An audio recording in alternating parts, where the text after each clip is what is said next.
Hello. Uh-oh. Did I lose? There we go. No, yeah, no. I was gonna say, I had the mute on, but I was saying, Peggy, I had to have you come on screen first because again, it's always the beauty before the Oh, thank beast. you. Thank you.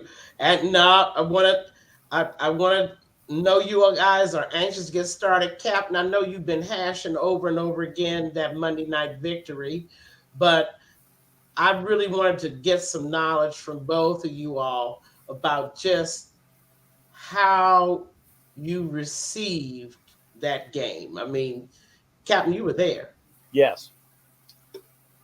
and that's going to lead me off into a comment about the fan composition. But what was your take late in the fourth quarter? Did you think we were going to make it? Yeah, actually, when I saw the defense actually make the stops that they needed to do for the most part of the second half. Okay, when they were doing the things that they needed, I said we're going to get this. And I know that there and it's already been put out. Like, well, what do you do? Do you let Carlson kick the field goal? Do you go for it? You know, again, I understand the reasoning behind it. you Mm-hmm. go you go up with a kicker that's like almost automatic. It's only 52. I say it's only 52, but with Carlson, it really means it's only 52. That's a chip shot. So I understand the reasoning behind it. If he makes it, you're up 7, kicking off to them, knowing that the defense is going to do its part. And everybody's like, "Oh no, man, you go for it." No, no, Blah, he, blah, blah, he blah. he did the right thing. Right. He did So the right so thing. so for all those people that are bitching and belly aching about that they should go for the jugular, you play the percentages and you play the points to make it to your benefit. Remember, he missed the field goal. All they had to do was get a touchdown to win. If he Right. makes the field goal, a touchdown plus an extra point only ties it. And he's not. And most of the times, the coaches say you go for a win at home with a 2 pointer. You go for the tie on the road to get it back into the game. So I understand the reasoning, and everybody was bitching about that. And by the way, folks, if you don't know and you have not seen the promo, we have DC Peggy and the great Joker Raider with me as well. So we're gonna talk football. We're gonna talk all sorts of good things tonight. As Yes, far as we the are. crowd, the Peggy, crowd Peggy, he knows how to composition. butter us up, don't he? He can Yeah, set, but Joker, what was you were there, right, Joker? I didn't make it. No, I didn't You make that didn't. game, but But I did tell watch me it. your impression. You sitting there So, in so the what? fourth quarter. What are you Yeah. thinking? So, I'm not as optimistic as Jack. I'm kind of jaded from years of abuse. Right. So, I when I'm going to tell you, I actually had a conversation. I was texting a friend of mine back and forth, and I said, this is where we get our hearts ripped out. Where I figure, we'll go up by 7, they'll score a late touchdown, tie the game up, and then they'll kick a field goal at the end to beat us, or something was happening. Even at the last play of the game, with the Mm-hmm. interception, I was waiting for the flag to be thrown. Mm-hmm. That's the Raider way. The Raider way of doing things, the Raider things to happen, watching the Raider game, throw the ball deep, beautiful play. DB plays the ball perfect, and then a flag comes out, put it at the 1, let them run it in, and we lose. It's just the MO over the year last, for how long that it's been that way for us, right?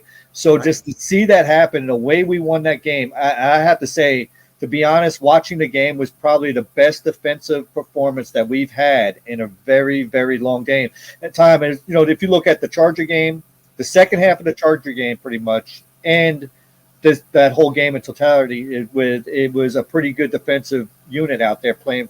You could see the growth, right? Oh yeah.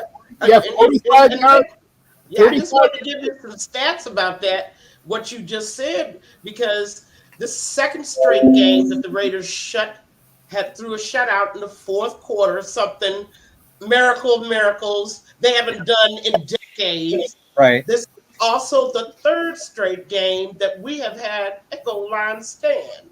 Yeah. And this is also a game where the Raiders kept those penalties down, 4 for 28 this time.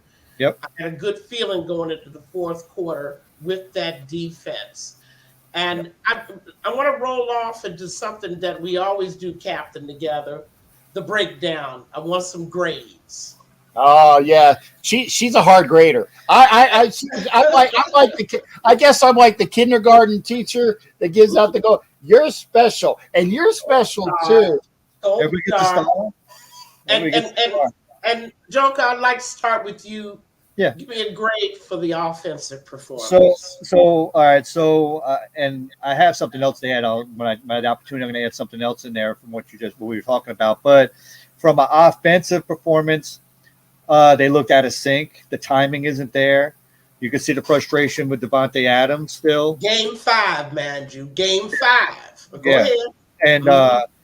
so they're not on the same page. They don't have that chemistry between them, right? That you do see with Jacoby. There's a little bit better, they know each other a little bit better from the years of playing with each other. Jacobs still getting frustrated. You can see the frustration. He's still playing hard. I think that the spirit in Jacob is there. The fire is there. He wants to do well.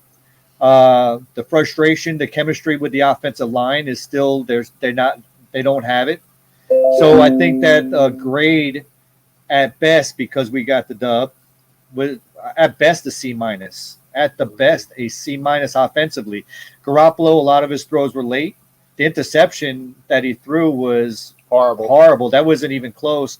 And I think there's a lot goes into it. I'm going to tell you one thing I noticed from Garoppolo from training camp. They showed pictures of him making his throws. If you watch Garoppolo, a lot of his problem is he can't throw deep. He has no arm. He can't throw a pass. He can't throw the deep Let's ball. go back to that shoulder injury when he had the Yeah, surgery and the 49ers could not trade him exactly. because of that. There was a reason. There was a reason. Mm-hmm. So I played baseball, right? I had surgery on my shoulder and I had surgery on my elbow, and I know what it feels like. I know the arm strength and how it is and how it doesn't come there, and that's not the same. I also know that there's some tentativeness in making certain throws that you don't believe in if you could do it, right? But if you watch Garoppolo, and this is a mechanics thing, he throws the ball and his foot is out here. He doesn't step into his throws towards his target. So the ball, when he lets it go, if you watch a lot of Garoppolo's passes, they sail high and outside, kind of like a pitcher. When a pitcher throws a pitch, instead of stepping towards the plate and towards your target, he steps out here and you let the ball out here instead of out here. And that's what's happening with a lot of his passes. If you notice, I'm going to tell you right now, if Garoppolo does somehow survive the rest of the season without being injured, he will lead the league in interceptions this year. Yeah. Easily. Not a Testaverde performance though, or a Jameis Winston performance. But he's already leading the league. We're of course first, 8 interceptions leading the league. Yeah. Captain, your grade on you didn't give me a grade. You gotta give me a grade. He did. He said C minus. I guess Captain, give me a grade. I'm not. I was going to give a C, and that's I seriously because not great, not paltry. You had 2 touchdowns and a field goal. You had the opportunity to have 20 points, which would have been the most productive point total of the year. Because you're not getting more than 20. Forget it. Well, okay, but at this point, yeah, at this point, I'd love 20. That's why I said, get 20.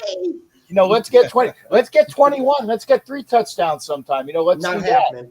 that. No, maybe Peggy. Okay, you get a star. You get a star. You get a car. If you get it can happen. It can happen. But I was gonna say C because again they put up enough points to win. And I know, Rosalie, I know they won. But I expect more from the dynamic, and I'm using the air quotes, the dynamic offensive-minded head coach that we have. I'm going to have to kind of undercut you guys. I'm giving a D and I'm being generous. And it Ooh, is because of the entire design and scheme of the offense to begin with. It begins with the conception of this offense. It is a rigid check down system mhm. which says if you're not in a certain place when the quarterback glances there, then he moves on to the next progression. Right. That means guys like Renfro, and I'm afraid to say Who? Adams. Who? Wait a minute, and I'm I'm afraid to say Adams are going to be odd men out of a system like that because of the way they run their I routes. didn't recognize that name you threw at me. That's why I asked who. Let's go to the O line. And this is why I'm giving out this D.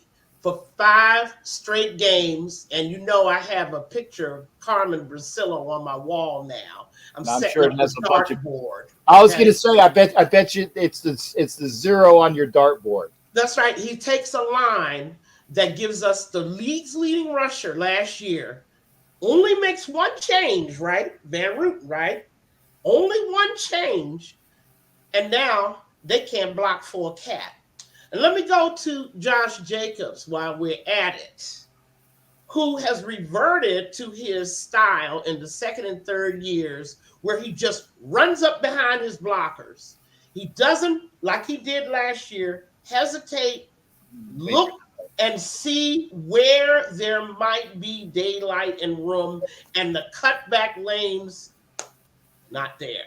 Yep. I'm just saying to that you in this situation, if I'm Josh McDaniels, I use another runner. People do it all the OCs do it all the time. They change their runners for situations. The Raiders used to do it all the time when we had Hubbard and Davis and we changed the runner to match the situation of the game. And certainly when my runner is turning hasn't given me a 100-yard game, I'm going to do something about it. I give them a D, and that's only because the entire conception of the offense. I'm not even going to talk about the lack of integration of the tight ends, which does allow those linebackers to be comfortable, sitting right in the running lanes, sitting right in the middle. You have nothing to draw them out. It is the thinking behind this offense, which is why I said you'll be lucky to get 20 points. Hey, Peg, I totally agree with you, and I think that you hit on so many awesome points right there, and it comes back to like we were talking about. Also, I think it's a combination of things. Without the threat of a deep threat, you got a quarterback. The teams come in and say, "I know this guy can't throw deep. Let's get comfortable." They're not defensive backs are not uncomfortable against our offense, right? Especially the safeties. Go And ahead. they're going to pack the box, right? Jacobs, first of all, I agree with you. He's not he doesn't run like the same as he did last year, reading his blocks and getting in there. But I think that has to do with the fact that they're packing the box, so he's seeing different defensive sets that he saw last year, and he does not trust his offensive line. So he feels like I have to hit that hole before the damn hemorrhages are going to get me in the backfield, right? So what he's doing, he's running into walls, constantly running into a wall. He's constantly Running running into the right up back of the his back blockers. of He's his constantly blockers. running in, Exactly. right into he's running right into the defense because he doesn't trust his offensive line. But at the same time, the defense, they have no fear against our offense, so they're going to pack the box. I don't know the number. I do know that we haven't scored more than 24 points this year, right? No, So it's 17, 17, and 17, 18, and 10. right. So we're not scoring. There is no deep threat. We don't have Can't that score. traditional deep threat that the Raiders offense has been built on for years is somebody that can catch the long ball, that can go get it. Renfro, like you said, it takes him away because he's our third down specialist, the short throw, always open, arguably the best hands and best route runner, one of the top But hands they'll better never in the league. target him. In the The league, and they check don't down will target never him. target him. They'll Uh, never do it. Devontae is no matter he'll catch a ball wherever you throw it, but he is a deep threat that opens up the rest of his game, right? The tight ends, like you said, because the box is packed, where are they going to go? They can't go anywhere. They were more involved last game than they have been all year. However, it's a crowd. It's a crowd right there. There's The nothing there, and running it's game is even more tragic, though, Yeah, because did you see how many tight end sets? I counted 9 double tight end sets. I counted the fullback in 6 times, and we still couldn't run for more exactly. than 75 yards. I think that the concept of the offense starts out bad, and when it starts out on a certain level, and your guys are not going to be able to execute it. I mean, No. it's just badly conceived from the start. Let's go to defense, which is going to be our favorite subject, right, Captain Jack? Give me a grade. Overall B. I can't give them an A because they haven't performed well enough for an A, but they are ascending towards that. And I like the fact that the last couple games against the Chargers, which they really should have won, when they locked up the win against the Packers. Uh, the only game that they've actually been outclassed was the Buffalo game. Mhm. The only game that they've been outclassed was the Buffalo game. Even the Steelers game, when the coach makes a decision at the end that keeps them from having that W. Okay, the defense has been playing well enough to win. It's the offense that's leaving us hanging out high and dry. But I can't give an A effort until I see, and it was almost there because again we had 3 interceptions, 2 by Spillane, one off a tip and one right to him, and then Amick gets that wonderful interception in the end, and The ball. just like Joker, I was looking for the flag because again, like he said, they always leave you where the officials are going to just it's like Joe Pesci said in the movie, they in the drive-through, right? They always throw that flag at the end. They didn't, and I looked at the replay. They had the grounds to do it, but because of Amic's ups, the fact that he jumped so high, and it was such a negligible, not even a push up, it was just a negligible little hand positioning. And if you go by the definition of what a defensive pass interference is, it's not pass interference if you don't knock the runner off of his trajectory or his forward motion. If you don't alter his course, it's not pass interference. But the way the officials are throwing that flag willy nilly, I'm glad that they didn't because it wouldn't have been warranted. If all of the boneheaded people like Hussey and Blake, and that's why we say always watch the NFL Nation live show because you will find out who the officials are for the Raiders game and if they're going to get a decent break or not. And actually, ref was saying, hey, with the guy that we had, and I can't remember Brad Allen, with Brad Allen being the head white hat, we should get a decently fair game. And he was right. And now we've won 3 games under Brad Allen. So we're 3-6. We're still with a 333 win percentage, but it keeps getting better because the second game we had, or the game we had with him last year, was in Seattle. So we're getting better with Brad.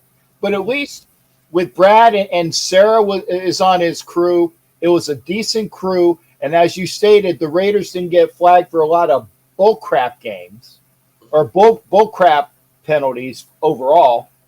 And Amick had that great interception. And I saw or I heard the audio, after the game, it's like goodbye, good night. And it was true. It was good night. And that was when the Raider fans had a chance to serenade the Packer brethren that were there, that occasionally you could hear that go Pack go. It was great to say at the very end, go back home, go back home. And That was that awesome. ends the night. I'm going to say a B. You know what? B plus. B And plus. get Joker, give us your best shot on this defense. All which right. I'm really excited about. Go Well, ahead. I'm a hard grader, so I'm that I class want you to that grade the them kids hard. that the kids don't want to that don't look forward to taking. So I think Cap's really generous, right? And Mhm. I would say a C plus, to be honest with Ooh. you. The reason for I think there was a lot of good. I think the reason what we're grading against, we're grading against a student that's traditionally a D and F student, and because they showed up to class and handed in their homework on time, we're willing to give them a B, right? So I don't compare them against previous, but I do say this: there was a lot of good, a lot of bad. I still see them as an undisciplined defense, stupid penalties. The penalty Max get, I mean, the guy flopped. It wasn't egregious, but the thing is, he flopped, but you got to have staying with that. You got to know that's what the game is about, right? Flopping and taking advantage, especially if you have a team that's known for being undisciplined. You're going to get calls like that against you every time. So I think there were some things they need to clean up on defense. There was a little confusion at times on defense. It seemed like they weren't in sync, but for the most part, like I said earlier, it was probably the best defensive effort of the year, right? And they're rolling off the back end of the Charger game. I Mhm. think that when Amick made that interception, I think if you look at the interception as a whole, yeah, we're always waiting for the flag because it's the Raiders, right? But if you look at the interception, it was probably a textbook play. He caught the ball at the highest point, and the thing he did, he found the receiver, he read the receiver's eyes and hands, and he turned around. And when he made the interception, Went for the ball. he had his chest to the field, right? And he That's right. caught the ball at the highest point. It was textbook. It was a perfect interception. That way, if there was a flag on it, yeah, we wouldn't be surprised it was the Raiders, but we also know that would have been a total BS call, right? So it was a great play there. I think the most overlooked play, I think the play of the game, Was Marcus Peters. Marcus Peters' penalty was the play of the game. And I Exactly. think Marcus has lost a Force step. call. He's playing off the receivers because he doesn't. When it comes to a trust thing, he doesn't trust the other DBs he's playing with. Morig is awesome, right? Trevon is awesome, great player, good heads up. He's done nothing but good and kind of done his job since he came into the league. What Marcus Peters brings is that knowledge and that smart. That was a 4-point play, and Heads up. and how Heads did up. and how did the defense respond? It could have been easy. We just gave up a 77-yard pass. We had him backed up, and we gave up all these yards on a blown coverage. And he makes the play, right? The defense looked at him and said, "My guy just made a hell of a play to do what he did. We got a penalty, but we got his back, and let's stop him." And that's something that defenses didn't do, and we haven't seen that out of the Raiders in a long time, right? I can't remember the last time I saw that out of the Raiders where they said, "Boom." So I definitely see things coming together on the defense. I think we just got to clean it up, be more disciplined. The 3 interceptions. When was the last time we had 3 interceptions in a I game? can't remember the last time. I mean, it's hard to even remember. Did we even have 3 interceptions in a season at times? So you gave them a C. I'll give him a C. I'll give him a C plus. He gives him a C plus, and I'm going to give him an A, coming from an ex teacher who knows, Ooh, who's been watching this Raider defense for 25 years, at least in the first Gruden era. And then Yeah. through this madness that we've been going through, this downhill roller coaster that keeps going down. Let me tell you the things that give an A in my eyes. And it's probably mostly for effort. People don't understand Graham's system. Graham's system is about those linebackers. They are the linchpins of what he is trying to establish. He wants to get pressure going up front, but he also wants his linebackers to control what's in front of them. If they can't do that, they get lost in the traffic. They get trampled because the D line can't stop the run. That game is out of control, and that's exactly what happened in Buffalo. Yeah. This time, for the first second game in a row, actually, our linebackers led all tacklers. Now that's the way it's supposed to go. And I'll tell you what else happened: the interior of that D line. I don't know what happened where somebody decided that Jenkins instead of Tillery. That change right there, all day long, they were crowding that pocket. That young man did not have a chance to step up. That is the first time. And I'm telling you, if we had a beast, let me get my handkerchief out because we whiffed on a beast in the draft. We had a beast in the middle. Max would have 20 sacks right now. You're right. I Yeah. guarantee you. But Yeah. because we don't have the kind of pressure from the inside, which I saw for the first time, I'm going to give them that A and bless those secondary. There was a lot of coverage sacks, a lot of coverage incompletions, which told me that something different is happening in that secondary. And of course, Marcus Peters with the veteran heads up play and Yep. the goal line stand that forced him to take three. That's That's right. my A. Yeah. Let's move on to special teams. I don't know. We usually there are our teachers' pets, aren't they? Yeah. What are you giving them, Captain, this week? Uh, Trying to think is normally we go by what the kickers do, Uh-huh. and but I also got to figure out. I don't recall too many coverage lapses as far as like kick coverage.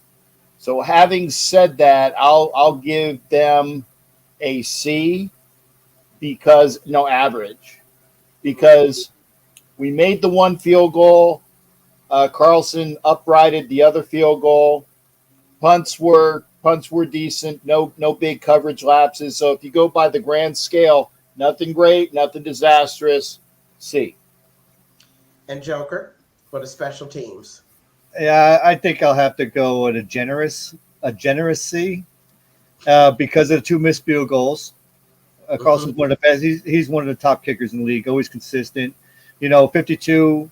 That's within his range. He's shown that consistently down the middle. There's nothing really spectacular on kickoffs or kick returns. No dumb penalties. Right, the normal is there as usual. The punt game, that wasn't bad. There was some he out one right out at the 7. These are big, those small things like that. Mm-hmm. So I would definitely have to say I think what brought the grade down was the two missed field goals. Definitely. You know what? I'll throw him a C plus. How about that? I'll give him an extra plus because of the fact that the two missed field goals from Carlson, if he hits both of them or even one of them, they're in good shape. They played clean the whole game. The special teams played clean. So I definitely would have to say, they played well. And back to what you were saying about the defense, I definitely see the maturation there. I see it starting to come together, and you hit the nail on the head with Daniel Graham. With that is a different thing where what Graham's defense is about. So I think you hit the nail on the head there. But I think as the defense goes, you're going to see the change in the rest of the team where it's going to trickle into special teams. Special teams are going to play harder. Mm-hmm. Because if you look at it, yeah, we kick field goals for points on the board, but special teams is really a defensive position. Absolutely. But Absolutely. yeah, I have to interject, and I hate saying this. I don't recall Carlson's first miss then because I must have been either Yeah, there were two of them. with one. I had some friends that I was going back and forth with, getting to the Mm-hmm. seats. I apologize. I don't Captain was recall. holding court. Well, Holding court in this area. well, yeah, I was holding court. Honestly, yeah, I missed like Mhm. a whole bunch of time, with people and whatnot, and the escorting of the two ladies to the section. Again, I mea culpa, but I didn't recall Carlson missing the first one. So had I said that, I probably would have downgraded it too. And of course, I'm going to agree with you guys and give them a C. And now we arrived at the moment of truth. And I almost want to split this last category of coaching up, but and I have to. I have to because there are two distinct teams on the field. And Joker, I want you to take us through Josh McDaniels and offensive coaching. Oh, I want to hear this. Oh, well. Right here. Uh, I'm not a big fan. I wasn't a big fan of the hiring, but when I do discuss it, I talk about it. I try to be as impartial as possible. I think now we have a coach who knows he's on the hot seat. We have a coach that He knows he's being heavily critiqued. We have a we have a coach that's dealing with the Chandler Jones outside distractions. Whether he watches it or hears about the clips that Chandler's playing or not, he hears it. People talk. So I think there's like right now, I don't think there's a probably a coach in the league that's dealing with so much BS from every different directions. And I do think it's gotten to the point where he is second guessing himself. He is starting to have that doubt in some of his play calling. Even the field goal the 52-yard field goal, right? So they were talking about on TV. The analytics say are in favor of them going for it at that point. That if Carlson makes that field goal, we're not talking about it. It's not. So there's things that are starting to play where once you start having these things that happen during the game, that if it they won it on 4th and 1 on the goal line. If he runs the ball in, right, and we scored a touchdown, nobody talks about it. If he gets stopped and we get stopped, it's a terrible coaching, right? We reached that stage where everything is getting critiqued, and it's critiqued to the point like if it's successful, we don't even talk about it, right? Good. If it's not successful, it's going to be headline news. So I think right now, I mean, I just think that. Oh wait a minute! I don't think. Yeah, you forgot to add in that shot of Mark Davis after we had. Oh yeah, cussing on the turnover. Yeah, and expressing how he felt about him, right? So my feeling on McDaniels is this: he may not have his head in the guillotine yet, but he's being walked up the steps. Good. You know what I mean? He's walking up the steps. I think he's one really bad loss away, and maybe 2 or 3 so-so losses away to really being in a position where he's going to start questioning, why am I even here still? You know what I mean? And I think it shows, it shows on the field. I think players are starting. Devontae is a very good politician. He's saying the right things right now as a teammate, as a star player. But I would love to have 5 minutes inside Devontae's head just to listen to the voices speak and what he's really thinking and what he's saying. Josh Jacobs says the right thing, saying that he's never met a coach that has so articulate in his offensive play calling, and he's such a genius, and he's this. I think Josh Jacobs is saying the right thing or trying to say the right thing, but he hasn't reached that maturation of his career yet. He's blowing smoke. He's blowing smoke, right? And I think that I don't think that the players really believe in him. To be honest with you, if the players believed in him, we'd have a better offensive output. I don't think that.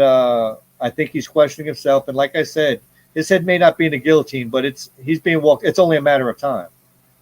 It's only a matter of time. Before you go on, I mean, I'm gonna second what Joker is saying, and I will also. But see, I'm a very patient person.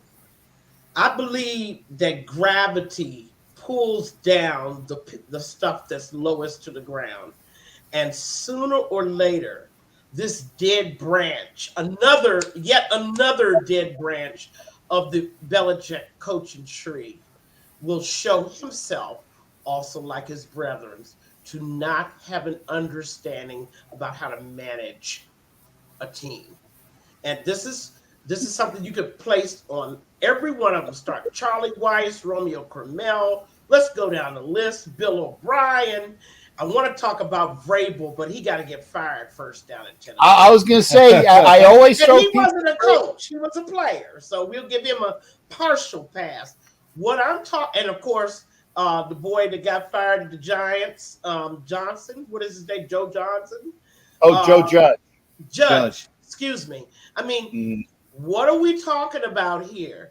We're talking about a style of coaching that they supposedly learned at the foot of the guru, right? The master. What do we have? A no nonsense, do what I tell you to do, or you're out of here type of style. And oh, by the way, I can tell you this because I have 6 Super Bowl trophies sitting on my mantle. Every one of his coaches march out to their car. Oh, we forgot about Matt Patricia. Lord have mercy.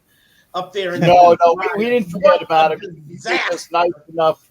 You're just But nice enough to forget you'll him. notice every single one of his coaches come with the Belichick attitude without the Belichick brains, without the Belichick understanding of how to use personnel, right? Without a clue of player relations, how to talk to players, how to deal with players. There are some people in the nation that are never going to forgive him, even though we felt it was time for Carr to go. The way it was done, why? Why did it have to be done that way? And I'll tell you something else. When they let Stidham go, okay, who we thought was going to be the heir apparent, he knows the system, right? He knows the players, and then you let him walk.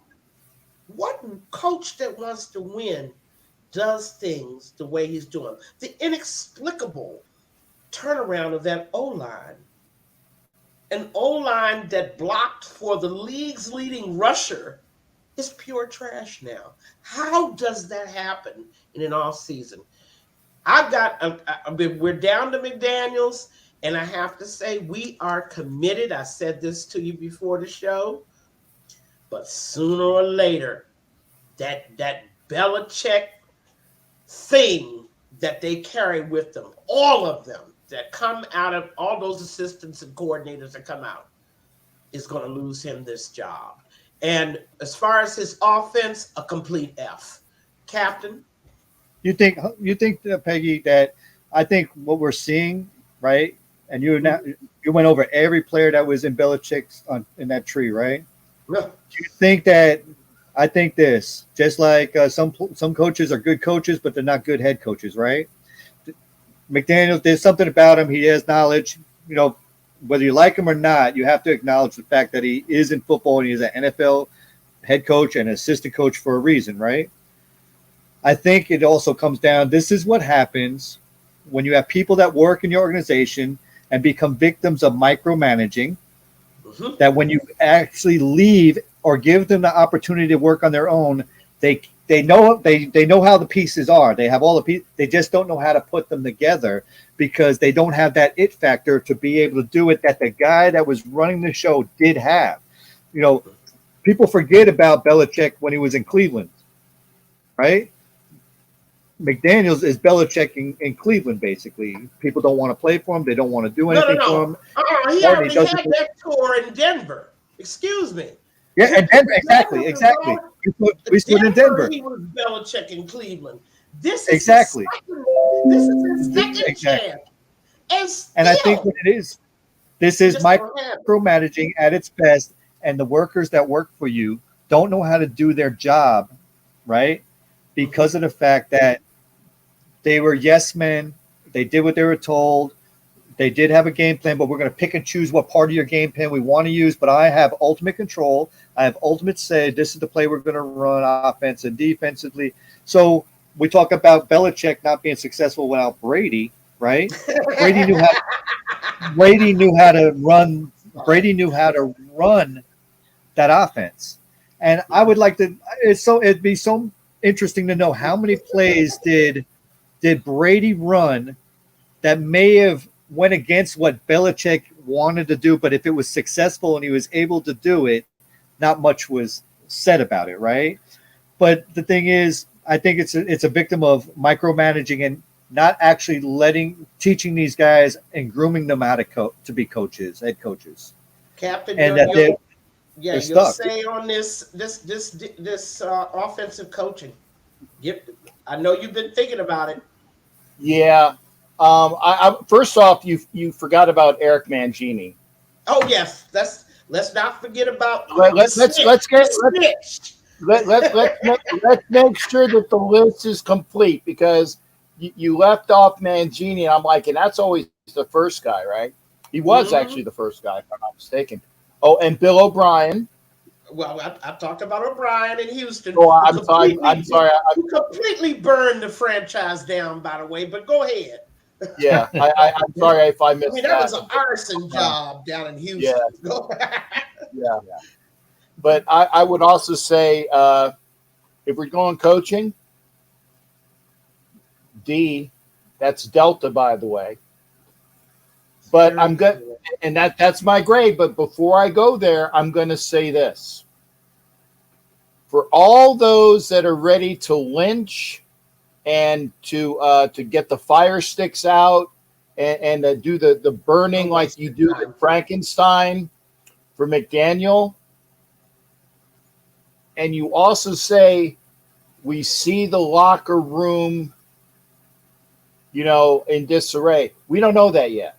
Mm-mm. Not We yet. don't know that yet. And up until the fact and the time that the locker room is completely destroyed, and we'll get some inklings of it, but we haven't heard about it yet. They're still playing. And I always say this, I said, if the Raiders are losing and it's all McDaniels' fault, it's all McDaniels' fault. But if the Raiders flip the script and the Raiders are winning, you can't go back and say, well, this guy's, it's because of this guy, or it's because of that guy, it's because of that guy. Mm-hmm. No. If they win or lose and it's McDaniels' fault, it's also, if they're winning, it's because of McDaniels. You can't have it both ways. Exactly. So I will say this, that for all those that want to get rid of the guy, and especially those that want to get rid of him mid-season, Not for gonna all happen. those that bitch about it's this, I always say this to my sailors. I said, if you're telling me there's a problem, then give me an effing solution. And if you can't give me a solution, okay, we fire McDaniels. Who's going to coach the team? Who's going to coach the team? Will it be Graham, who maybe the defense will have gone and will evoked and gone up? And by the way, Graham is a Belichick disciple too. Exactly. I was If you're almost gonna gonna say that. if you're gonna go there, Graham is a Belichick disciple as well. So you can't Mm-hmm. just throw that and whatever. If you say Rob Ryan, Oh, oh no, I'm just no, saying. no. But see, these are the coaches Help we me. have on staff.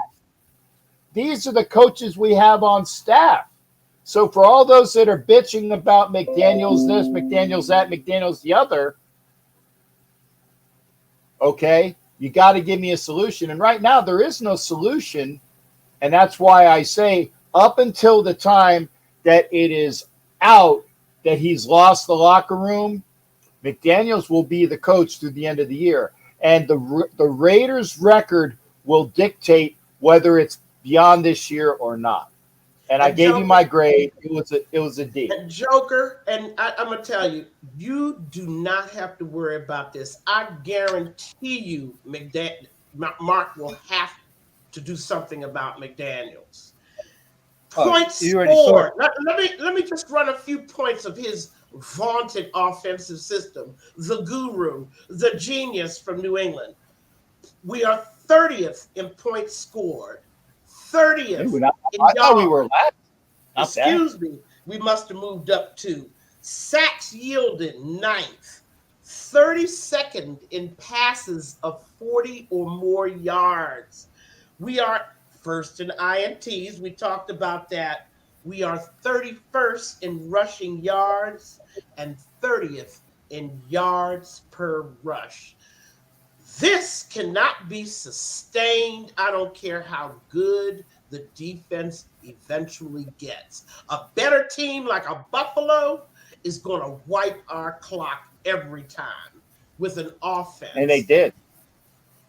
Well, it's going to happen because they know from the beginning your entire offensive is built on, there's no foundation to your offense. You don't have an offense. That Joker, this is why there's hope for you and everybody who thinks that McDaniels is just not the right fit. And oh, by the way, Captain, the other reason they think that way, he ain't never gonna be Raider. Never. Yeah. That's true. It's true. And the thing about Graham, like you said, is from the Patriot branch, right, or Yeah. Belichick He's the branch, Belichick. but he's not a head coach. Some are Correct. not good coaches; they're good coaches, Well, right? and by the way, Vrabel was a coach under Belichick. He But he was wasn't. a well, he was, but he He was a was player. he was a positional coach before he became the head coach. Right. Okay. Well, we'll give him a little bit of that. He's not as tainted with the do as you're told to do as others who have come out of that factory up there that produces absolutely zero I product. I mean, really. One more thing, and then I'm gonna let you guys go because I've got to scoot out of here. Captain, your play of the game, the absolutely Play of number the one play of game. the game. Oh, obvious. Well, I mean, there's two. There They're you both. go with. I want to hear your play of the game. You Okay, probably the play of the game was Emmett Robertson saving our ass, there you go. followed followed closely by the horse collar, which saved the touchdown. See, you just stole somebody's thunder, Joker. Your play of the game. the horse collar.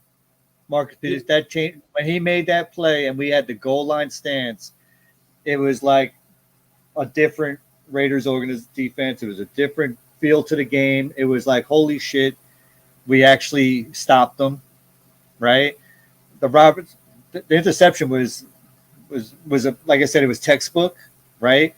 But the heads up veteran play and then followed by a goal line stance from a defense that had his back to make that play. That was the change. The whole that whole game changed right there. and see, since y'all took two, I'm going to take both of Spillane's INTs, and I'm going to tell you why. Up until that time, the Raiders had just one takeaway the entire season. I have repeatedly told people I will know this defense is getting better because they start sacking the quarterback and they start getting takeaways. What do takeaways do? They end drives, not pressures or anything else. Takeaways absolutely end the drive. Takeaways give your offense field position. And if you're lucky, the defense actually gets the score. When this defense can stop being concerned about their assignments and actually start looking for the ball, I think they've turned a corner. So my play is Spillane's two INTs. And by the way, he was the leading tackler this week.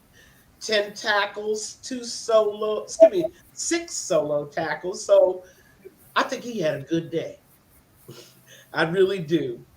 I've got to run here, guys. And it was Uh, I, so it was I think so that they're giving you hell, Peggy, because apparently they're checking the tape, and you said trust the process, and at least two people called. I've never used that word. I've never used trust the process. I'm just, But I'm that's just okay. And again, I'm saying McDaniels is going to stay. I trust that the kind of offense that he's putting on the field is not going to be sustainable. So I'm just going to sit and wait. We're committed. Mark is committed. Mark can't come back on his word. McDaniels is going nowhere. And that is the process, perhaps. But I never use those words. I was just asking because again, I wanted to ask you about it. They That said wasn't me. I don't even okay, use those okay. words. I got some other words now that I use. Some tasty Oh, I know words. those. I know those. But I really have to go, and as always, sharing that knowledge with two guys that know the game. I'm just in awe. And thank you so much for having me on tonight, Captain. I'm gonna see you in 2 weeks. That's right, folks. The normal time for Peggy talking football or whatever we're going to call it, because we're spinning titles right now. You know, football with the Pegster. You know, that's whatever it is. Right? We're gonna come It'll up with be one. we'll come up with one. It'll be Tuesday nights at 9:00. It would have been yesterday, but I was traveling, and we're gonna make it consistent. Tuesday nights, it'll be with Peggy, myself, and guests as we have them. But it will be because it's Peggy's show. I'm just the old dude running the controls. Okay. One more thing, and I'm gonna walk y'all off, and y'all can talk about it after I leave. A short little blip. about the so-called Raider fans who continue to cry about how many of the other team's fans are in our stadium. First of all, let's start with the first thing. How many times over the last 30 years, and I've been traveling with the nation that long, have we taken over somebody else's stadium? It started happening to us, and we cry like a bunch of babies, like a ball, like a bunch of babies. Did anybody see the Green Bay Lions game? Did you see how many Lions fans were in the stands? Green Bay fans own that team. Do they not? The city Yeah. owns that team. And yet the whole stadium was full of Aqua Lions blue. blue. And it forced the Packers to come out with a statement. We cannot control who our season tickers sell these teams to. The other thing I'm going to leave you with about why this is happening all over the NFL, the average American family can no longer afford to go to an NFL game. The average blue collar worker can no longer afford to go to an NFL game. That was your fan base. That was the backbone of your fan base. And they can't go to games anymore. They cannot afford it. Even the people with season tickets depend on resales, right? To help them pay for next year's tickets. So Yep. you see, there are many reasons why this is happening all over the league. It's not just happening up and quit whining and quit crying about how many of the other team's fans are sitting next to you in those seats. When has a Raider ever cared about who was there? All we cared about was winning on the field. And I leave y'all with that, and I will see True. you 2 weeks. I Okay, 2 weeks bye, from yesterday. Joker. See, Peggy, take thank you. care. Okay, Love you. guys. Bye. Be All right. safe. All right. That's Peggy Holmes. Remember, Tuesday night in 2 weeks at 9 o'clock, it'll be myself, it'll be Peggy. And if we have somebody else come in, we'll find out. But it's always going to be Peggy and myself, the hard graded teacher and the kindergarten teacher, I guess, is what they call me. But again, we also have the pleasure tonight of having Joker here for the rest of the time here. If you don't call in, I'm cutting the show because I don't know how long Joker's going to be here either, because this is a pleasure for me. And I haven't even had a chance to talk to him yet because I've been doing shows. So we got that. If you want to call in, if you have a question for me, if you got a question for Joker, I'm putting the link into the show, okay? Call in. You don't have to talk to me. You say, hey, I talked to that old bastard enough. I want to talk to the good-looking guy, and that's the good-looking guy in comparison. Hit the link. Anything you want to talk about, we're here for you. Like I said, I have had people in studio. I had Hollywood, and I see Hollywood still here in the crowd. Thank you there, Hollywood. Hollywood was one. I think it was my first in studio guest. I had an in studio guest a couple weeks ago. My buddy Jay, who was going overseas, and he was here. So I had Jay in. I have the pleasure of the wonderful Joker Raider here with me, and I'm touched. So if you're not calling in or you're not popping in, shame on you, because again, otherwise you're just gonna have to listen to my crap for all the other time. But again, and we got Black Thanos. There we go. I know. Big Reef. I know we're gonna. Oh, and we got Jimmy Farrell, otherwise known as what is it? Jimmy Farrell is Eeyore Raider because, oh God, the Raiders are losing again. And so we'll hear from Jimmy Farrell, aka Eeyore Raider, in a bit. He's smiling. Hopefully he has his girlfriend with him. That's the best part of it. So, Black Thanos, give me a mic check there, shipmate. Mic check 1 2. Mic check 1 2. Got it, brother. How you doing tonight? What's going on with you? Hey, it's good to see you and my good brother Joker. All of us being fellow veterans in the Raider trenches. Having been through many battles and nationwide and hundreds and thousands of miles. I only tuned in maybe 10 minutes ago as the caller Peggy was speaking, so I don't know the overall theme for tonight. But suffice to say, I am relieved about the win. It was tooth and nail. It was as ugly as Whoopi Goldberg at 3 a.m. with the lights on. However, we did it. And I'll take a ugly win because there is no such thing as a pretty or sexy loss. A loss That's never right. looks good to me. So we dug down deep, and the defense deserves a lot of credit. Outside of that Buffalo Bill game, the same team that put up 48 against a superior Dolphin defense. Keep in mind, we've been keeping every team below the league average in scoring. Our problem is we can't score. Right. Yeah. And our opponents have quickly figured out that Jimmy G's arm is as limp as cooked spaghetti, so Yep. nobody has the fear of him throwing deep, which means we're seeing a That's right. lot more 8 in the box against a struggling O line, and Jacobs had to work that much harder because, as Peggy just noted a few minutes ago, we're dead last in terms of I guess deep completion, and that never has been the rate. So we're gonna have to figure something out because we're not going to be able to scratch and claw and win by only scoring 17, 18 points a week. And you have a first team all That's right. pro beast in Devontae Adams basically, being underutilized. That's fucking criminal. Something's gonna have to change Yeah. like quick for us to get on a roll. We should be able to beat the Patriots, but Cap, the thing that scares me is that Belichick knows Josh McDaniels. Knows this would be the one game Belichick will feel most comfortable with because Yeah. he You knows this do dude is realize a pro. though you do realize though that Josh McDaniels is 2-0 against Bill Belichick. No, I didn't realize that, but Yeah. that's a pretty dubious statistic. But it would be Yeah. just our luck to try to look past the Patriots, and then a week from today, we're all having this what the hell went wrong, therapy session.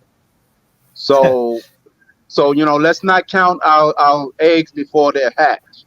That's all I'm No, saying.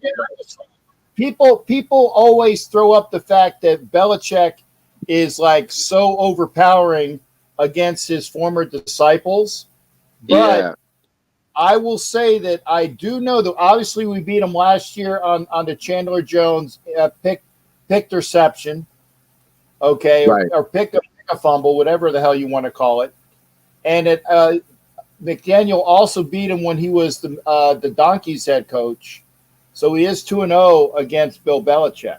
I think I think that's the thing is uh, we can't be overly optimistic. No, If you look at the Patriots, they're a team right now that's in trouble, right? It's the first time you've seen that organization have a sense of panic to it, a sense of Right. disorganization. And what is most dangerous is a person that feels like they have nothing to lose. You back that cat in the corner, and that cat's going to come out scratching. I think right Exactly. now, Belichick is that cat that's backed into that corner. He's feeling a pain. He's feeling a sense of unreadiness, and in his ship over there in New England that he hasn't felt in a very, Right. very, very long time. So desperate times, right? Right? Take desperate measures. And I think that you look at New England, you're like, who's going to be their quarterback? And if he is the quarterback, he's going to play the whole game. They're so unorganized over there. But those are the type of games that we seem to have lost That's over the right. years. And How many times? One of the things that we've always said is this: whenever I'll look at the line. I'm a gambling man, so I'll take a look at the line. And whenever we're favored in the game, it's an uneasy feeling tight. right there. Not just as a gambler, but as a fan, because we don't do well in games that we're favored to win normally, traditionally, right over the years. And the thing is, this is one of those trap. If they talk about trap games or games where yes, you're feeling Are you feeling good off that Monday night win? That we was a seesaw battle. That maybe we'll win, maybe we won't. We're gonna beat New England's ass. They're primed for the picking. Well, those are the games you usually lose. Yeah, just like Indianapolis last year, Just like Chicago last when year. we had Right. when Jeff Saturday, who was just Yeah. coming in, who was the high school coach, and Jeff That's right. Saturday, high school coach, beat us in Yeah. Allegiant last year, and there was no reason for that to happen, but it happened. And the same with Baker Mayfield literally getting off a damn plane and changing clothes and beating us. And Yeah. remember, though, this same Patriot team, well, not exact same team, but the Patriots in 2020, when we were undefeated 2-0, beat us with most of their team who opted out because of the COVID rules, with a bunch of backups and Cam Newton making $500,000 a year, and they beat us. So, Yeah. so as Mike just pointed out, we have to be guarded or pessimistically optimistic, if that's even a word. But being a Raider fan these days almost feel like a crazy contradiction, but it's the only life that I know. So I don't want to hold up the line too much longer. But lastly, Cap, I will say everything that you guys touched on about McDaniels, I've said right on this show, Cap, over a year ago, January 2022, McDaniels was problematic and will be Yeah, a no, it's disaster. on record. And when Yeah, Peggy read off those stats, and it reminded me saying to yeah. Like you, I said, when I said when he was the OC for the Rams, they were dead last in offense, 32. When they had Steven Jackson and them over there, they were Yep. dead last. And he oversaw the biggest collapse in Denver Bronco history. The fact that he got a third opportunity to coach is mind blowing to me. But he's here now, so I'm not. The reason why many people didn't have an issue with him at the time is because the brother of the former quarterback was singing his praises.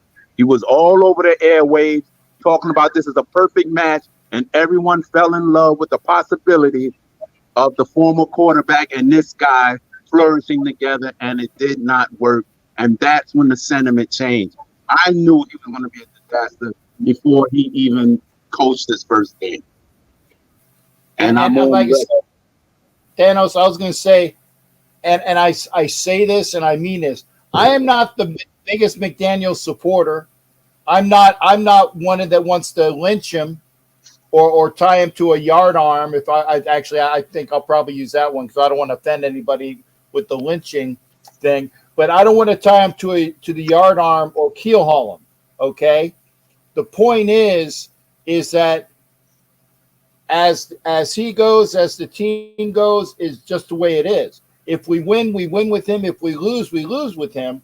It's up until the time that there is evidence that the locker room is lost, and until such a time that we don't know what's going on, we'll deal with them. And I see Matt is already throwing out, who can we have as coach?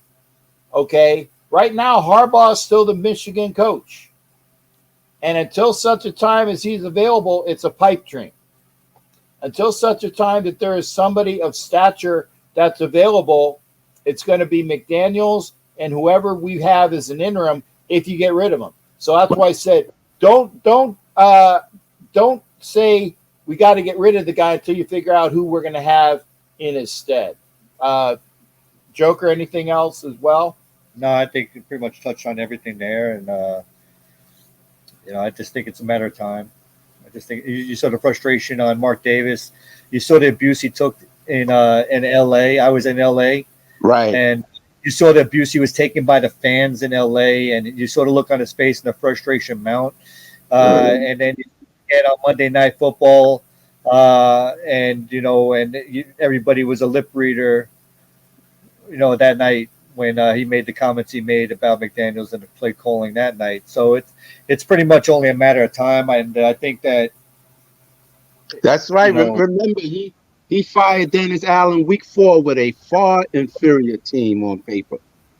And I don't think money comes. I don't think money. People talking about we can't afford to fire. The Raiders organization has plenty of money. They're not hurting right now. The coach's salary doesn't count against our salary cap. Right. And the millions of dollars that it would cost to cut ties with him, Mark Davis will make it in a week or so back. Way money's flipping in that city. So I don't think money's a problem. It's a matter of just cutting it loose. And I think that there's one thing that Mark Davis, we got to remember he is a Davis. He may not have had the same football savvy as his father did, but Right.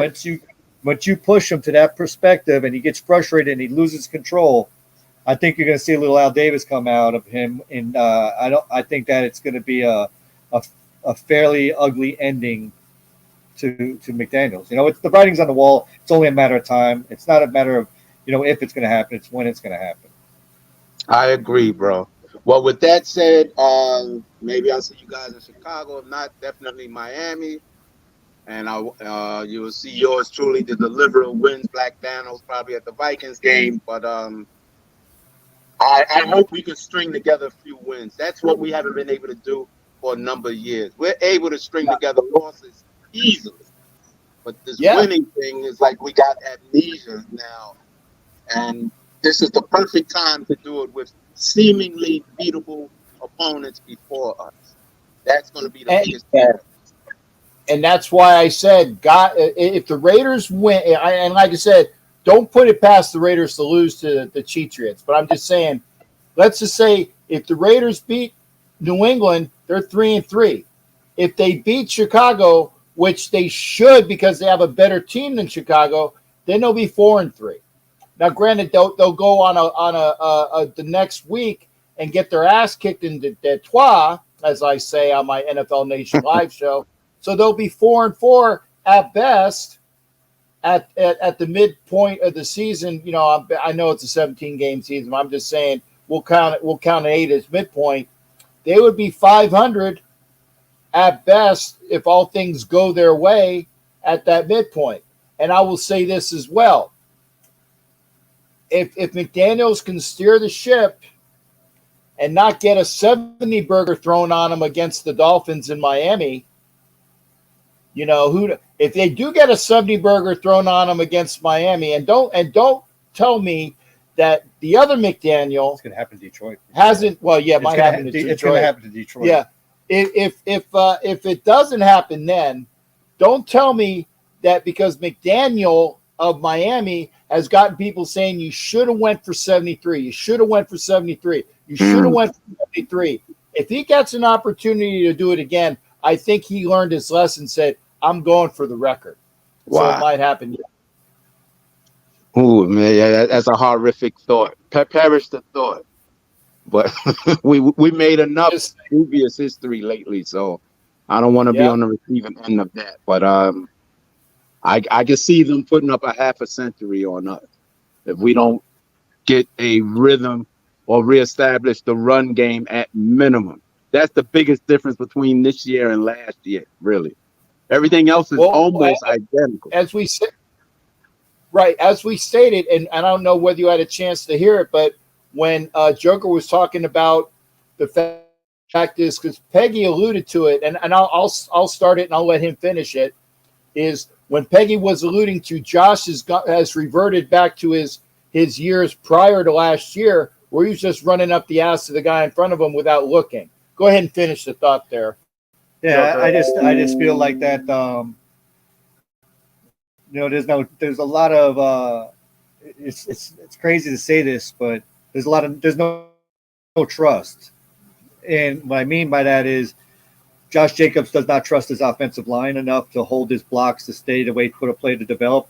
And frankly, he has every right to be because the offensive line just is not good. He's watching them getting blown up in front of him, and he's running right into the back of his blocker who's getting pushed back into his lap at the same time. He did break one long run, but Josh Jacobs, I mean, at this rate, I mean, he'd be lucky to crack 600 yards on the season at this pace. He'd be lucky to hit that. And it's definitely a different team. It's a different scheme. Like him or love him or hate him, the previous quarterback that was there, they did block better for him. They did play better for him. There was a sense of security. There was a sense of trust. But it also comes to the fact that defenses do not fear our passing game at all. Right. Playing in. There is not a defensive back in this league that's saying Jimmy G is going to throw this ball over my head. I got to be careful, right? Jimmy G would have to put the ball in a jugs machine to throw it downfield to get it downfield for a deep threat, and that's not happening. And so they could pack the box, they could play in. The Right. linebackers have to worry about the short passes because the defensive backs can play those short passes, and the linebackers can concentrate on let's blitz off this corner, let's come off this side. You got more corner blitzes now hitting the Raiders than ever before because Right. they did fear the downfield threat. Like Carr, hate Carr, he is still one of the most accurate deep ball passers, and you combine that with his buddy from Fresno State, and how many plays went deep last year, whether they were completions or incompletions, the threat was still there. It's not there anymore. I mean, you and I can get out there and play a corner, and we won't feel like we're on an island, and he's not throwing it over our head. Yeah. Anything last? Because I'm gonna let you go as well. I got Jimmy Eeyore Farrell coming in as well, brother. No, no. I just wanted to, chime in for a few, and I guess I will watch the show replay. All fair points. Let's just hope we can take care of business this upcoming Sunday. We desperately need it. Yep. And keep the morale going, the momentum going. And I will see you two gentlemen on the road sometime soon. You got it. Hey, one thing as well, Black Thanos, in the comments section, Hollywood was asking you about your thoughts on Jimmy G. You can put that in the comments section. Go back up and look at the comments, and then you can put the answer there, and it'll answer his question. Oh, okay. Yeah, I probably answered it at the beginning of my call when I complained about his arm strength and stuff. But we had to replace the quarterback. It's almost like when you break up a relationship and you get with that rebound chick. That's the most dangerous time to try to hook up with someone when you're on the rebound. The Raiders were on the rebound, and Jimmy isn't the answer. Yes, Tom retired. I believe he probably was the option, but we were 3 years too late for Tom. We had our shot, and the former head coach shut that down. So Tampa Bay got another Super Bowl at our expense. That's another thing that's burning me up. That's water under the bridge. But Jimmy was never my top desired replacement for the former guy, but it was time. Nobody gets 9 years in this business with a sub 500 record. It doesn't happen. It just doesn't. I got you. You Hey, gentlemen have a good night. Appreciate it. Be safe, bro. Take care. We'll see you soon. Be safe. All right. That's Black Thanos. We're going to go to Jimmy Farrell, who I saw him wearing his Yankees shirt. So I know he's got a little bit of baseball on his mind, I think. Hopefully he'll come. There you go. Yeah, I wasn't lying.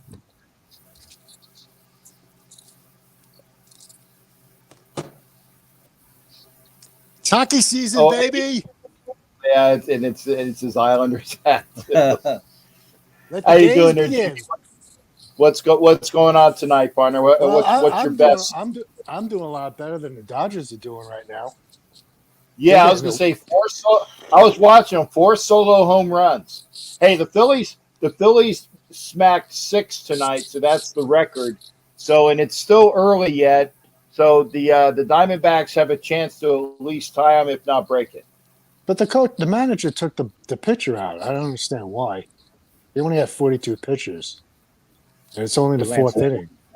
Yeah, he was throwing batting practice. He was throwing batting practice. He's getting hammered, man. And this is they're all must-win wins. And if you're getting hammered, the Diamondback pitcher they took him out. Diamondbacks. Oh, okay. Oh well, maybe he got injured. No, I don't know. I'm doing the show and trying to keep an eye on what's going on, so I apologize. I multitask as best I can. The best playoff when Bryce Harper hit the home run and he's staring down at Cedar. Good for him. That was great. Yeah, and I can't. I mean, I am a Phillies fan. Cannot stand the Braves. They hammered them tonight. I hope that they can win tomorrow or when the next game is, because I do not want to go back to Atlanta for Game 5. I admit it. Well, if it wasn't for that home run in Atlanta, you guys could have swept them. Yeah. But But I agree. it doesn't look good for the Dodgers. And I think the Twins series will go to 5. I think they'll win tomorrow. Okay. So I know Okay. what the Astros are up 2-1 right now, right? Yeah. Texas, Okay. they're on to the next round. Yeah. Rangers are definitely looking tough. Yeah. They're peaking they're coming back around at the right time. Yeah. I'm surprised that the Orioles got swept. I thought they would be at least in the national American League Championship. Actually, that does not surprise me because I looked around at what the teams are that were in for the American League, and the American League East had the teams that, even though they had a bunch of numbers, a lot of them were against each other. Mm-hmm. Okay, so I think it was like the numbers were not justified. I think that they overall there was more competitive races in all of the other divisions in the American League. Like I said, Mm-hmm. remember with the Rangers, the Astros, and those Mhm. guys are top teams. And I think that the American League East, I was actually surprised that the Blue Jays got in because I Yeah. think that they were probably the worst of all of the divisions. My opinion, maybe I'm wrong. My opinion is that that they weren't all that in a biscuit. Yeah, I thought the Twin series would be 2-1 Twins instead of 2-1 Astros. Just the way they're playing right now, and I don't know. It seems like they hit a brick wall, you know. So anyway, as far as the football on Monday night, I'm happy that they won, but um, I can't get too excited because they're 2-3. I'll get excited when they have a winning streak going because Yeah, I don't know what they're going to do the next game or the next 3 or 4 games. I don't know anything and about it. Good. right, and that's why I said if you look at the way teams are right now, I can see the Raiders winning the next two. Okay, because they're playing now. Granted, I can also see them where you're like we've had the analogy of don't ever corner a wounded animal. Don't ever corner a wounded animal, and the Patriots right now are wounded, and so are the Bears. Okay, so and That like I bit, said, when the last time that we played the Bears in our stadium, and that city took over the stadium, like Peggy Holmes says, and I agree. You can't bitch about the fans being there because they're going to be there, right?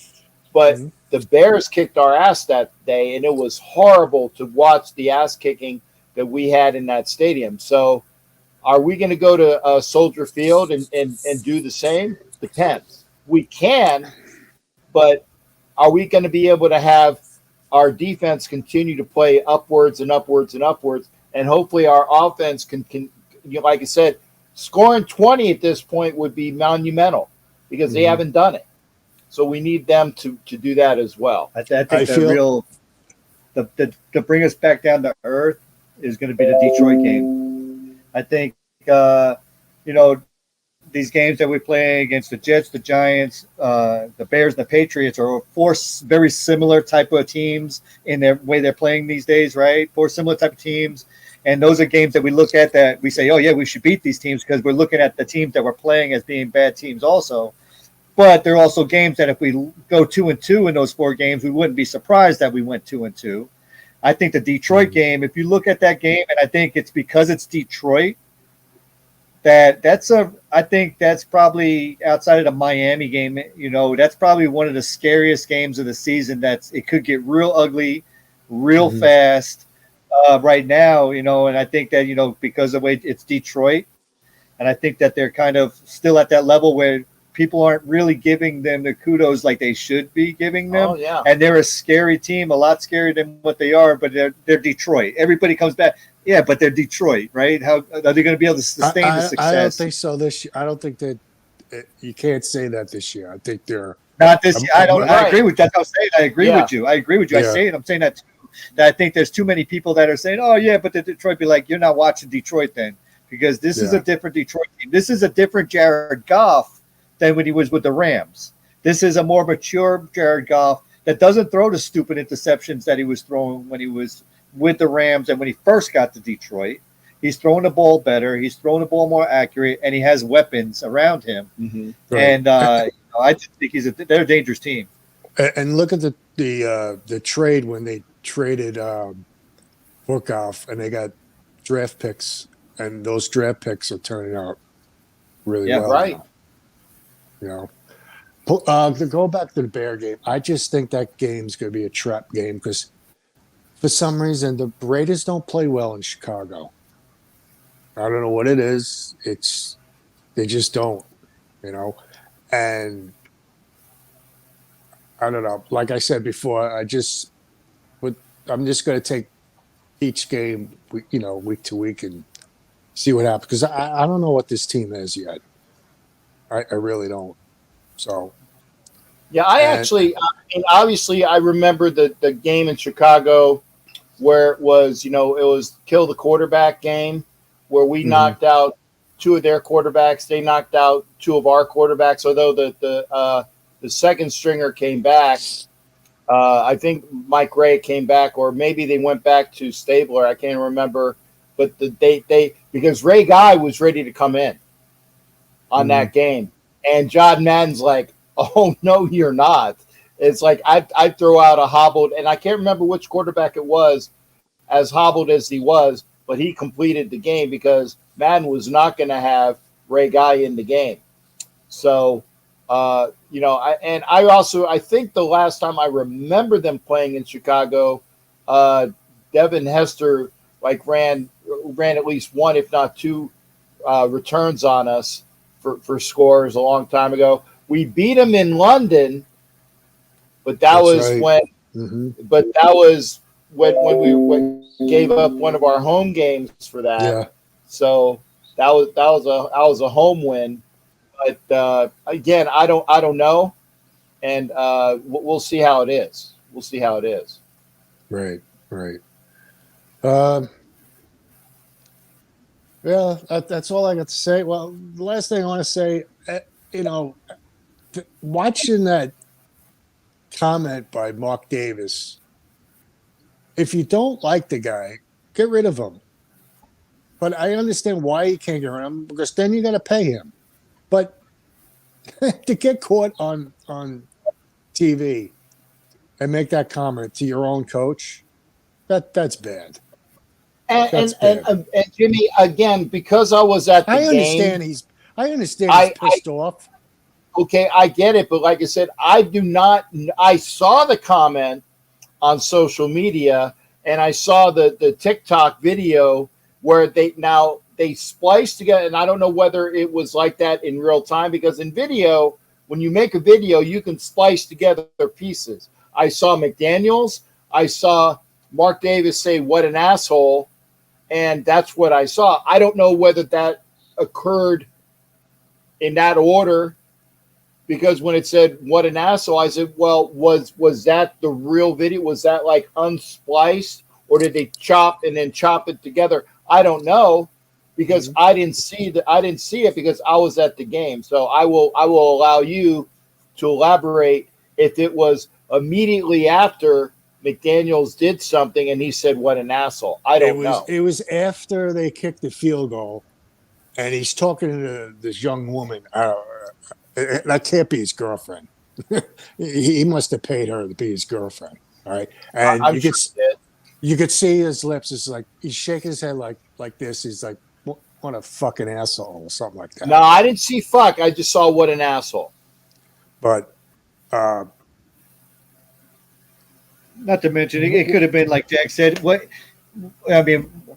could have been just what they say about perfect timing. It could have been about that. You could have been talking about the hot dog vendor at the time. Who knows who the hell he was talking about? But it just, because of everything that's going on and everything that's swirling around right now, it caught at the wrong story. time.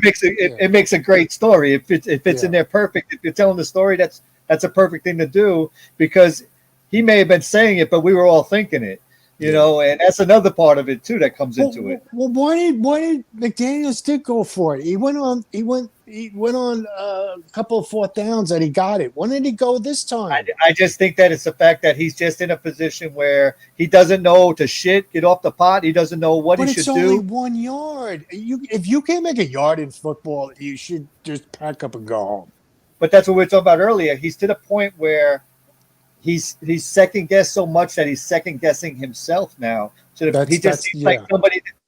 He seems so unsure about what he does and what he doesn't do.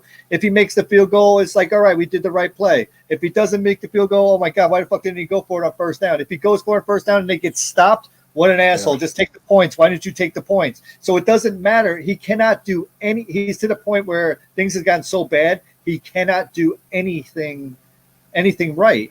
And Mark Davis, as a person, as an owner, it's a thing where he's not like our other typical owners, like a Jerry Jones, that if the fans get upset, Jerry Jones can elegantly say, well, the fans can go fuck themselves. I'm running the team, right? But he says it in a different way that he'll get a point. Mark Davis cares too much about what other people say, and he cares too much about what other people think about what's going on.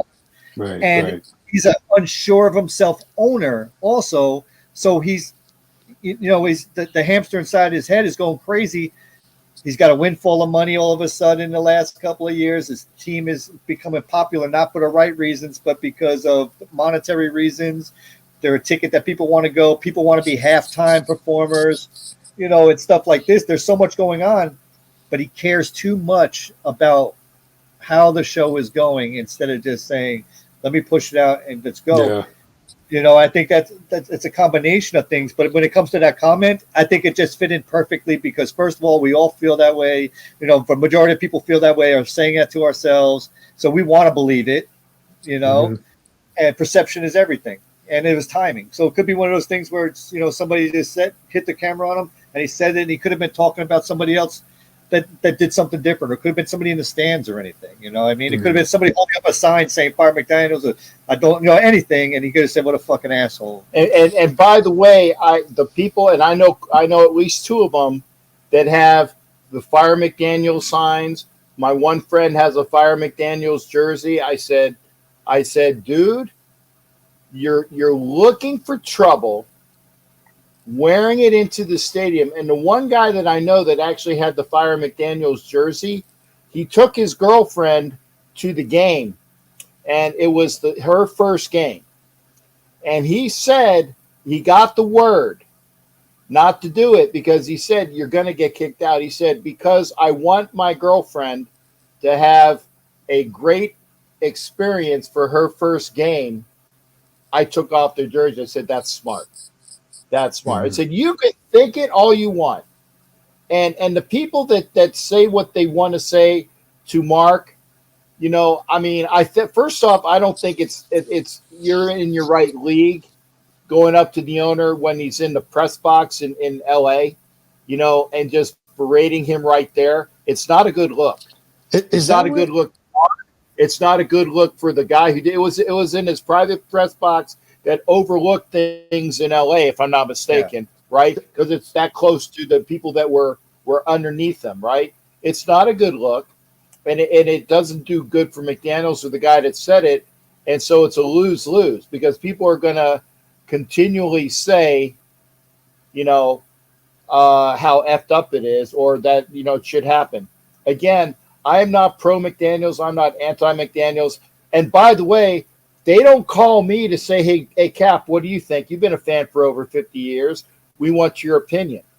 If they did, I would probably give my opinion, but there's not a damn thing I can do about it one way or the other. I got to ride with the guy who's in charge, just like I'm in the military. And I got to follow the orders of my commanding officer. And right now, my commanding officer is Josh McDaniels because the admiral is Mark Davis, and that's the analogy I always use. It doesn't affect me. So those suites in LA are that close to the fans?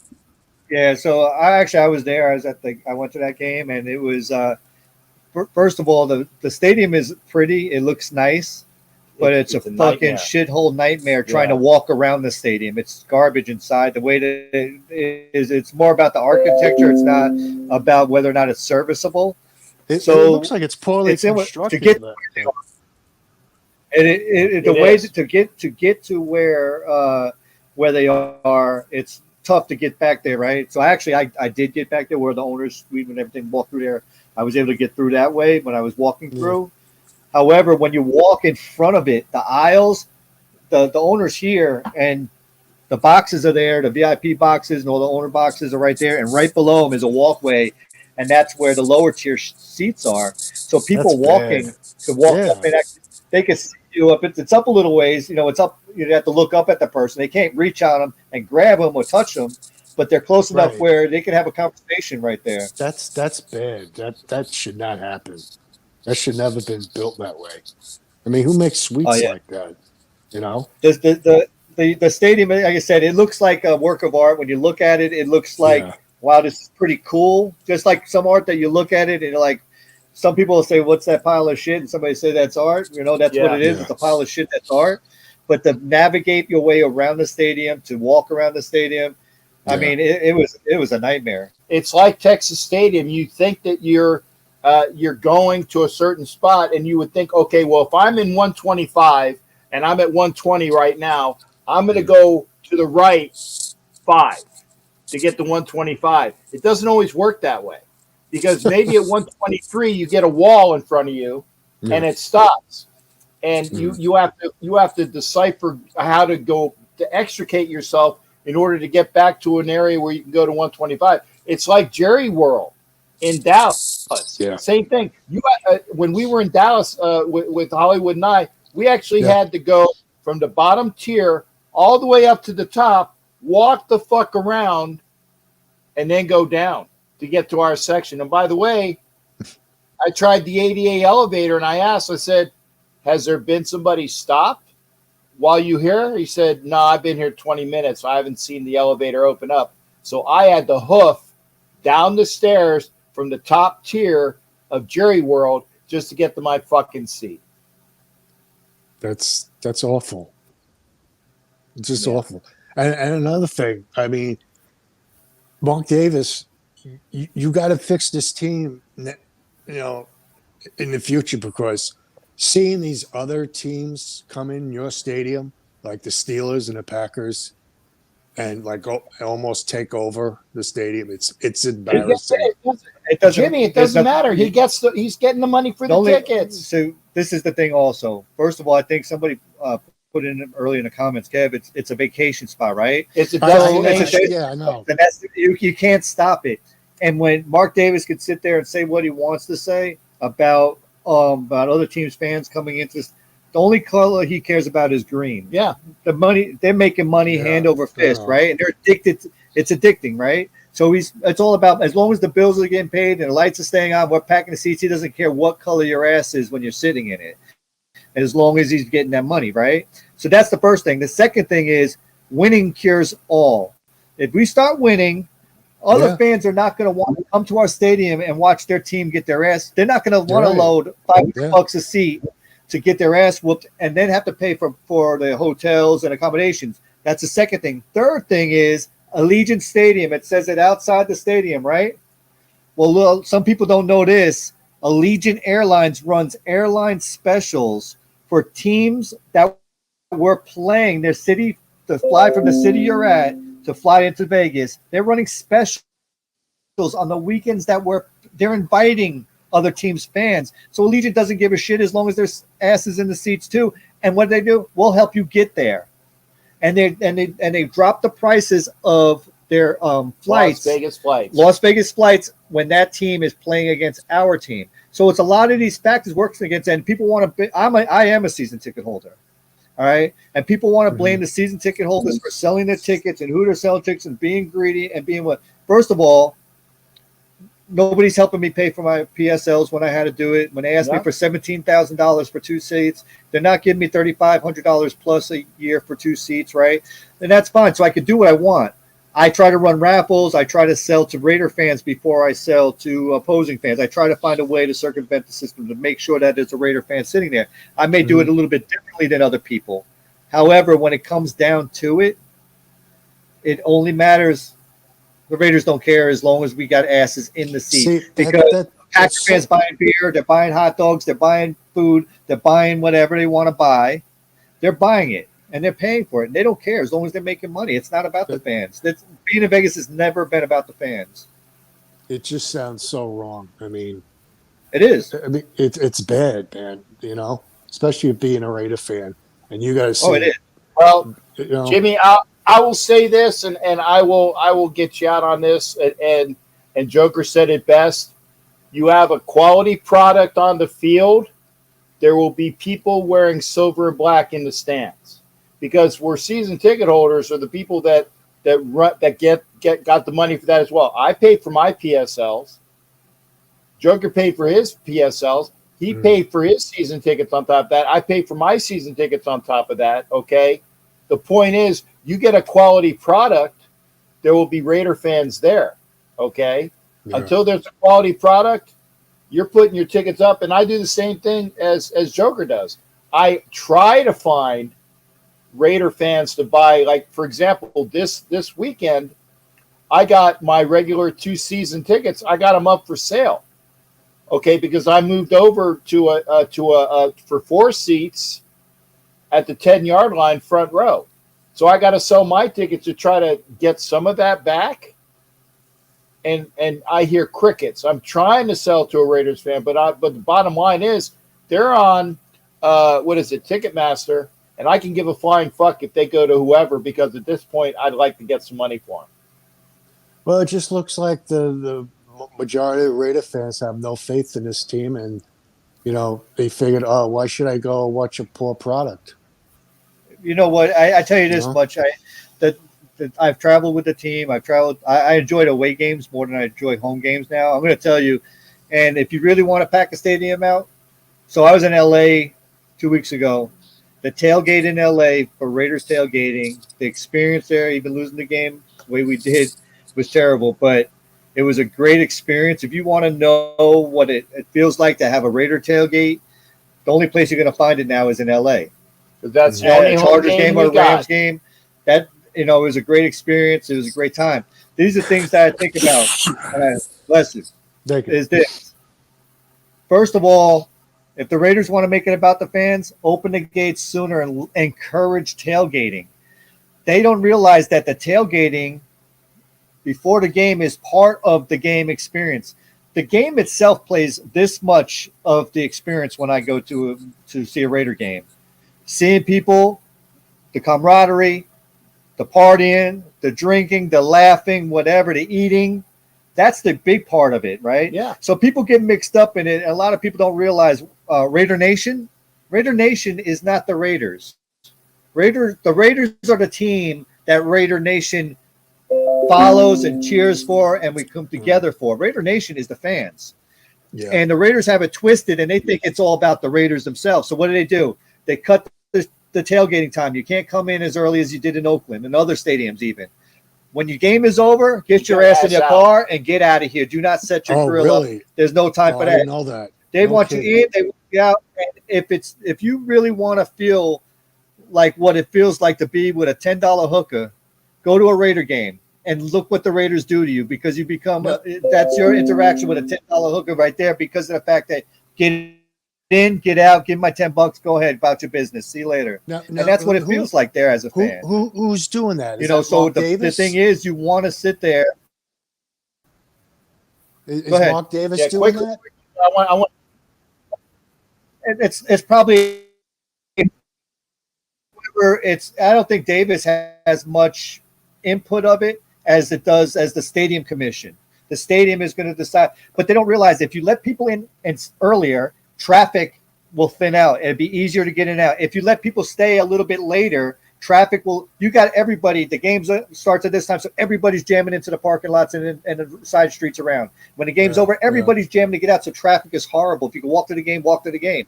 But there's so many different factors of it. But if you allow tailgating to be a little bit longer, you'll get people that are Raider fans that want to go to the game because they want to experience the whole part Sure. of going to a Raider game. Is it going to be as good as Oakland? Hell no. It's never going to be that Yeah. again. But the thing is, You do wanna- things that are catered towards fans instead of pocketbook. You want to hear this? Last thought, Jimmy. My hockey team I have one moved to a new arena, gorgeous arena, but they're not allowed to tailgate Right. anymore. It's forbidden because we're in a like it's in the neighborhood now. It's almost like you're in Green Bay or something. The neighborhood won't allow it, and the Islanders had one of the best tailgatings in the old Coliseum. It was great. It was great. Now they moved to the U-bit, and now you can't do it anymore, which is it's a shame. Really is. So it is what it is. Where in New York are you, Jimmy? Where are you located? Well, he's in Pittsburgh now. Oh, you're in Pittsburgh now. I'm in Pittsburgh now. I moved. Okay. I was originally from Long Island. Where in Long Island? I was born and raised in Hicksville, and then when I got married, I moved to Levittown, and then when I got divorced, I moved to Bethpage, and now I'm here. So. Got you. I'm from New York originally, so that's why I asked. I graduated from West End Beach High School. I lived at Patchell for a while, then I moved to Brooklyn. Oh, okay. Yeah, I know where that is. Sure. So and I actually went to school with Trache's nephew. So oh, no kidding. Number 19 was always a number that was very fun. Oh, okay. Cool. Very cool. I got to look into that Legion airline now that you brought that up because I'm going to a jet game. The Raiders play. What's that? They run specials. Yeah, I got to look into that. Cap, you're going to that game, right? What, the Jet game? Yeah. Yeah. Oh, okay. Good. So I'll be there for the Jet game. I will say this, and then I got to go. I am going to every game that I have previously pennied up for, that I already bought the stuff for. But by the end of the season, because I'll be honest, I don't have a gig anymore, so I gotta start looking around at things of what I can and can't pay for, and flights. If I can't pay for them, you won't see me there, and I will sell my tickets because I gotta make ends meet. Right. Is that Allegiance? Is that a nonstop? Because I know Southwest has nonstops. I was thinking we're taking it. Just depends on the city that you're in. I know when I lived in Tennessee, it was nonstop from Memphis. I'm in Arizona now, so I know, of course, it's nonstop from there. But there's some that most of their flights that I know of are nonstop flights. Okay. But it's just like all these other budget airlines. You got to pay money for your seat. You got to pay money for your carry-on. You got to pay money, for water, whatever. Yeah. Peanuts. One more thing before I go. Hi, buddy. Well, hey, thanks for coming in tonight there, buddy. My girlfriend said that you look like Marsh from the Phillies. I'm going to start calling your show One More Thing because it's Jimmy Farrell. Jimmy Farrell with One More Thing. Come on, Jimmy. What's one more thing? That's it. That's all I got. All right. Opening day. No, I missed one more thing. No. My girlfriend said you look like Marsh from the Phillies. Yeah, I do. I do. Except that his hair is not washed. Yeah. You ever notice that? He's got really greasy hair. She saw him Jason for the Worth, first. maybe. She saw him for the first time. He goes, "What the hell is that?" He goes, "Oh, he looks like Captain Jack." Yeah, and I get the same thing. It's like, except that my beard is white and my hair is not greasy. But I get that. I do kind of look, or Marsh kind of. I'll say he looks like me. I don't look like him. He looks like me. All right, I'm gonna go now. Looks like the Dodgers are still losing. So Ed Winchell, maybe next year. Well, I already spoke with Ed Winchell about that. He knows that it's foregone. And Oh, and but he tell was the good looking lady in your house. he said he was Hey, so confident like they I were going said, to the World Series. Garner, I've already spoken with Ed Winchell about that. We've already gotten that. Okay, Okay. I've already gotten that, and I will say this, Desert Raider as well. If the Phillies get past the Braves, Phillies going back to the series, baby. Yeah. Phillies going back to the series. We get past the Because Braves, there ain't nothing stopping us. if it's Phillies Diamondbacks, it's no problem with the Phillies. Yeah. But then you're going to run into whoever the American League has, and right now it's looking like the The Rangers. Rangers, I don't see nobody beating the Rangers. Yeah. You know that I'm surprised what they have light pitching that they've gone this far. I'm surprised. Really. Well, like I said, you got Eovaldi, you got Scherzer, and I don't know who their other two guys are, but you got those two guys They had fronting that DeGrom was out. organization. DeGrom was out. That was a big But Scherzer was out. Scherzer didn't even Scherzer left them off. Right. They left him off the playoff roster. Well, he'll be Yeah. in for the So he'd be there for LCS. if LCS, he'll be back. But Yeah. I when you're looking at them, they had what 9 All Stars. They played. True. It's like their whole team was the All Star team, and they peaked before the All Star break, and then they hit that valley. They leveled up a little, became vulnerable, and now they're Yeah. coming right back up. And I think, but they're hitting their upswing at the right time. And I just, it's a tough team. It's a really tough team to play right now. I think that the Diamondbacks. I'm a Dodgers fan, so I'm watching this, and the only thing that being here in Florida, what Jack has done, is saved me a lot of money from going to the game tonight, and if there is a game tomorrow night. So that helped me out there. But they're a sneaky team. I live in Arizona now. I've been to a few games, and they're one of those teams that are you don't sleep on them. They're a good young team. They play well. Corbin Carroll is a great ball player. He's going to be good for a long time coming. He keeps going like he is, and I think they're a team you just can't sleep on. The Phillies are just powerful. Phillies are some monsters right there. And they're flexing on Atlanta right now, and everybody thought Atlanta was going to roll. They're already punching their ticket to the World Series towards the end of the season. This is 2 years in a row now. And, This is 2 years in a row with Atlanta. I mean, I don't know what else what do they have to do to get to the next round. They got the best record in baseball.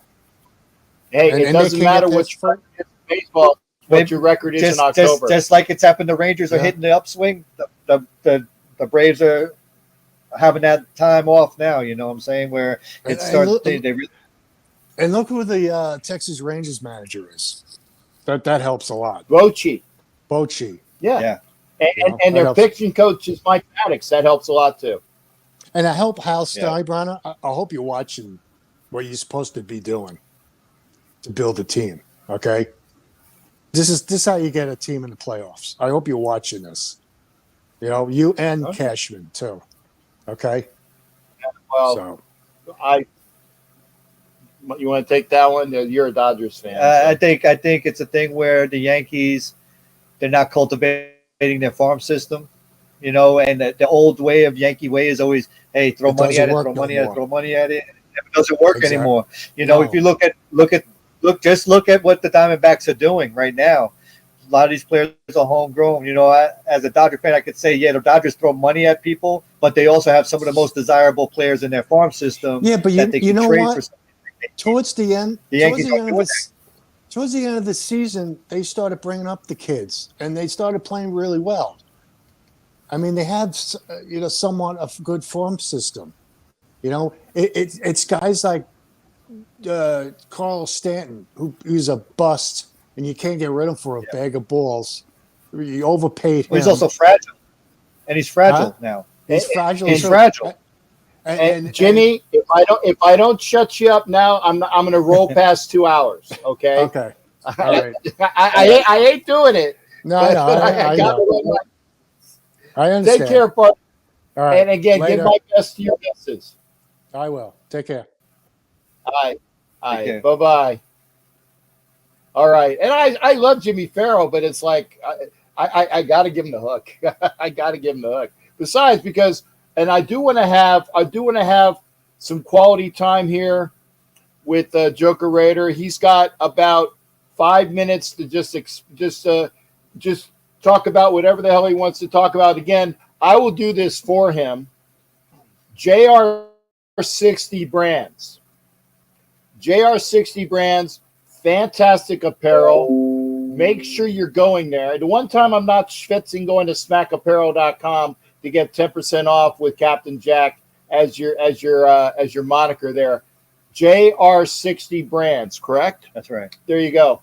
And make sure that you go there because, again, his stuff is, like I said, I'm sporting my One Nation hat. And it's the only time I've ever had a flat hat that I didn't bend it because I wanted to make sure I'm wearing it authentically. Joker, the floor is yours, sir. Oh, man, Jack, I'm just happy to be here. I'm glad I was in the area to stop by. I kind of sprung this on you last second. I looked you up. I said, hey, you know what? I'm right around the corner. Yeah. So I'm just happy to be here. Man, it's just a lot of fun. You have a great audience. A lot of people asking a lot of great, questions. The comments, I'm looking at the comment screen going back, go through, paying attention to that. Some great input. With Jimmy, like you say, he's kind of long-winded, but he's kind of like me. I'm the same way. I love you, Jimmy. And it's I got to give you a hook every now and again. And it's a thing where he's like, you know what, we could just talk all night about sports. That's and it. not just Raider football, but about sports in general, and which is really good. As a Raider fan for a long, long time, all I gotta say is just hang in there, man. Good times are gonna come. Everything happens in cycles, and it's just right now. It is what it is. I think it's going to be one of these things that the McDaniel era is, it's destined to be over, and we just have to hope that the team actually can start building on it and playing better.